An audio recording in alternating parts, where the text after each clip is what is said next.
What are solar flares? Why can't you see them all the time? What's the best time to see them? Why are they pink all of a sudden? I've got some answers for you.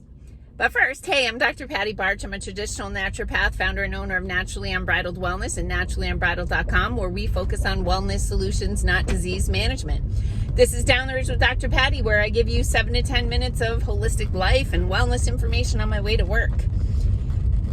So if you were fortunate enough last night to see the Northern Lights or Aurora Borealis, you really were in for a treat. My goodness, they were magnificent. And I'm sorry if you missed them. Trust me, I've been in your shoes where plenty of times I have woken up the next day to see all kinds of gorgeous, phenomenal, spectacular pictures on the internet of something that I missed. So I feel you.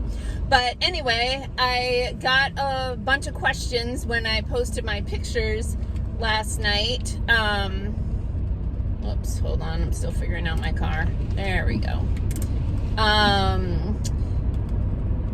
And I wanted to just give a little bit of information about Northern Lights or Aurora. Okay, so why can't we see them all the time? Well, because they're not there all the time. And the reason is aurora are the result of solar flares. Solar flares are basically when the sun spits at us. They can happen a few different ways. There are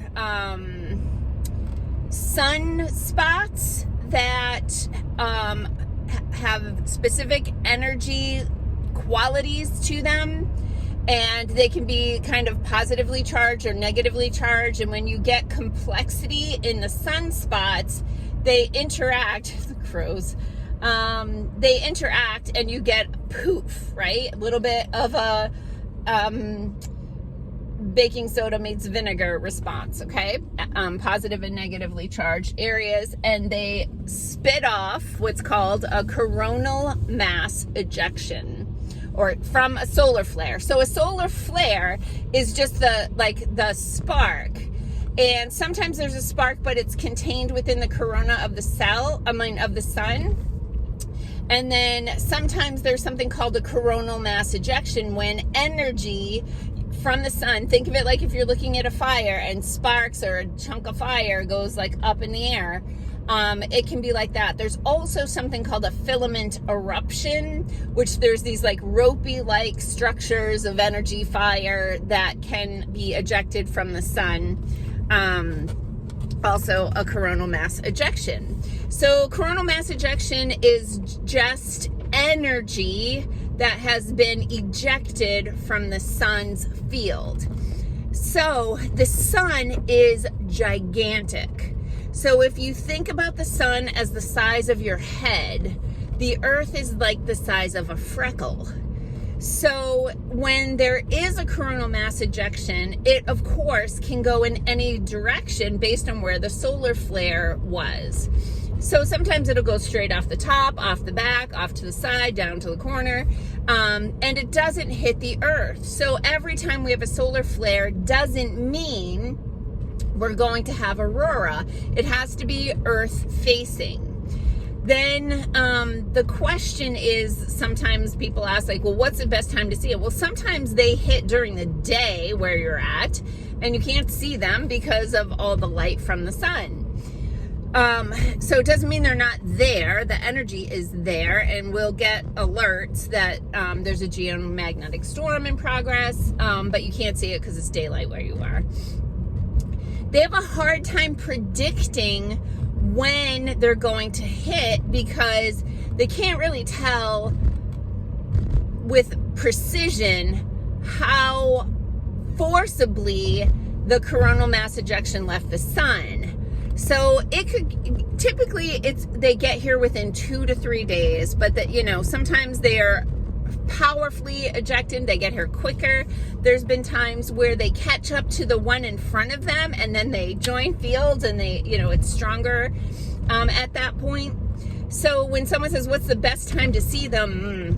That's going to be tricky. You basically have to get out there and look. And then what can happen is, this is what happened to us last night, is we got home, we brought our rescue kitty to her new home last night, and we went out to dinner while we were there. When we got home, the plan was my husband was going to feed the ponies and I was going to walk the dog. But I started walking the dog and I'm like, oh, wait, look at all this. And so I just waited in the driveway a couple minutes. My husband came outside and I'm like, forget the ponies right now. Come with me. Let's walk down the driveway.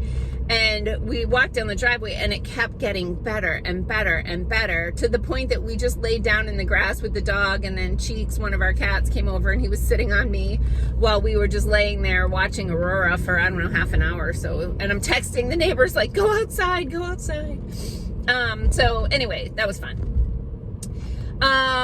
What else did okay. So other questions I've been getting are about, like, why are they pink right now? Because Aurora have historically always been green with maybe a little bit of purple in them, but now we're seeing like big chunks of red. And I've been following, I tell everybody, follow this guy on YouTube. His channel is Suspicious Observer. He also is on, I think, X at Space Weatherman, and he his name is Ben Davidson, and he wrote a book, Weatherman's Guide to the Sun. And I mean, my friend Joe introduced me to him close to 10 years ago. So I've been following him for a while, but very consistently over the past 4 or 5 years. Just basically keeping track of what's going on with the sun. And he said that what's been happening is a couple of things. So why are we seeing so many right now? The sun goes in cycles like everything else in the universe, and it's called the solar cycle, I guess. And we're at solar maximum right now, which I believe is either a 12 or 25-year cycle, where it's been well documented that during these times there are more sunspots and therefore more solar flares. And so we're at a high point called solar maximum, where we have the most amount of sunspots. So we've been having in the past couple of years more and more and more solar flares. Solar flares are measured in intensity. So there can be small solar flares that are like they're the letter C level solar flares that we don't even get alerts for those, because that's happening all the time. The sun is a fire and it's sparking all the time. We don't have to know about every spark. M class solar flares are a little more powerful, and we do get alerts for those. And then X class solar flares are the strongest, and they can be anywhere from X1 and up. So like X 10,000's wiping out the entire universe. Like, that's the sun exploded. So we are seeing more solar flares because there's more solar spots, but we are seeing changes in the color. And also, these have been called the Northern Lights, but people are seeing them in Texas and Puerto Rico and stuff on occasion. And that's because of the Earth's weakening magnetic field. This is also science. It's been tracked and monitored. And over time, the Earth's magnetic field has lost like a partial percentage every year.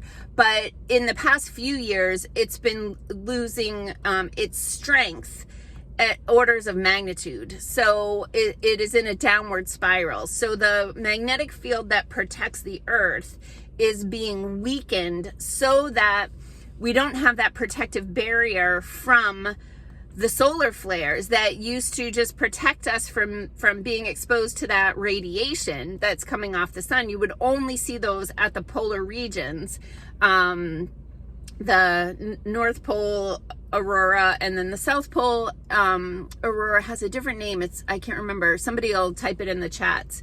But there's now we're seeing it basically from top to bottom, depending on the time of year that the solar flare is hitting. And it's concerning, right? Because the Earth's magnetic field protects us from the radiation, the energy that comes off the sun and the solar flares. And if we don't have that protective layer, we're more vulnerable to the solar flares, which can not only affect our bodies because we are electrical, our heart is very electrical, our brain is very electrical, so we see more cardiac issues, heart palpitations, arrhythmias, heart attacks, cardiac arrest during high solar activity. Same with the brain. We will see more seizures, more cognitive dysfunction, brain fog, ear ringing, right? We see these types of things during high solar activity times as well. But it will also impact technology, where we can see, like, I was talking to my mother yesterday morning on my way to work, and the call dropped where it doesn't typically do that. That's the type of thing that can happen. The internet goes offline. Some banking stuff went down yesterday. There were different outages in different services and software. And this is all to be expected at this point with solar storms. So anyway, I hope you found that interesting. Like, subscribe, share, comment, all the things that help more people to see our videos so we can help more people. And we are excited at Naturally Unbridled Wellness because we fully expect our dear beloved Tori to have her baby today. So stay tuned for updates on that. Peace out, peeps. Have a healthy day and a healthy weekend. I'm bringing in my garden because we're going to have frost soon. Peace out.